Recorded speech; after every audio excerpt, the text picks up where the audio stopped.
Na mtazamaji wa Wasafi Media, ripoti zinatokea hapa Itega jijini Dodoma, nyumbani kwa marehemu mbunge wa jimbo la Peramiho, Mheshimiwa Jenista Mhagama, ambapo taarifa zake za kifo chake zimetolewa leo na Bunge la Jamhuri ya Muungano wa Tanzania kupitia Spika wa Bunge la Jamhuri ya Muungano wa Tanzania Mheshimiwa Musa Azan Zungu, na tumefika hapa kwa ajili ya kufahamu kwa ukubwa kuhusiana na msiba huu ambao tayari tumeweza kusikia kutoka kwa spika huyo.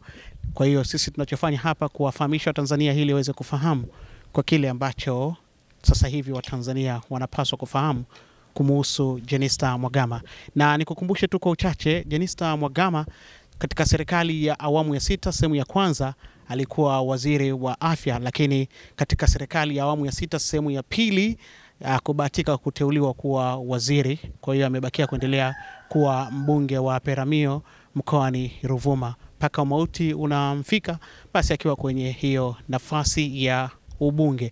Kwa hiyo watu wengi wamekuwa wakijiuliza maswali namna gani kifo hiki cha mama yetu Jenista Mhagama, maana imekuwa ni kama ghafla hivi, na sisi tumefika hapa kwa ajili ya kufahamu zaidi kuhusiana na kifo cha mama yetu mpendwa Mheshimiwa Jenista Mhagama. Kwa hiyo tunachokupasa mtazamaji wa Wasafi Media, uendelee kufuatilia zaidi ili uweze kufahamu zaidi ratiba za msiba huu, lakini pia kusikia ripoti mbalimbali kuhusu viongozi mbalimbali wa serikali, lakini ndugu jamaa na marafiki ambao wanaendelea kuwasili katika nyumba hii ya marehemu Jenista Mhagama hapa Itega jijini Dodoma. Lakini pia tutakufahamisha ratiba nzima inayohusu msiba huu wa Jenista Mhagama. Mimi ni askari wa On Air Carlos Ngonya, na hii hapa ndio ripoti kamili.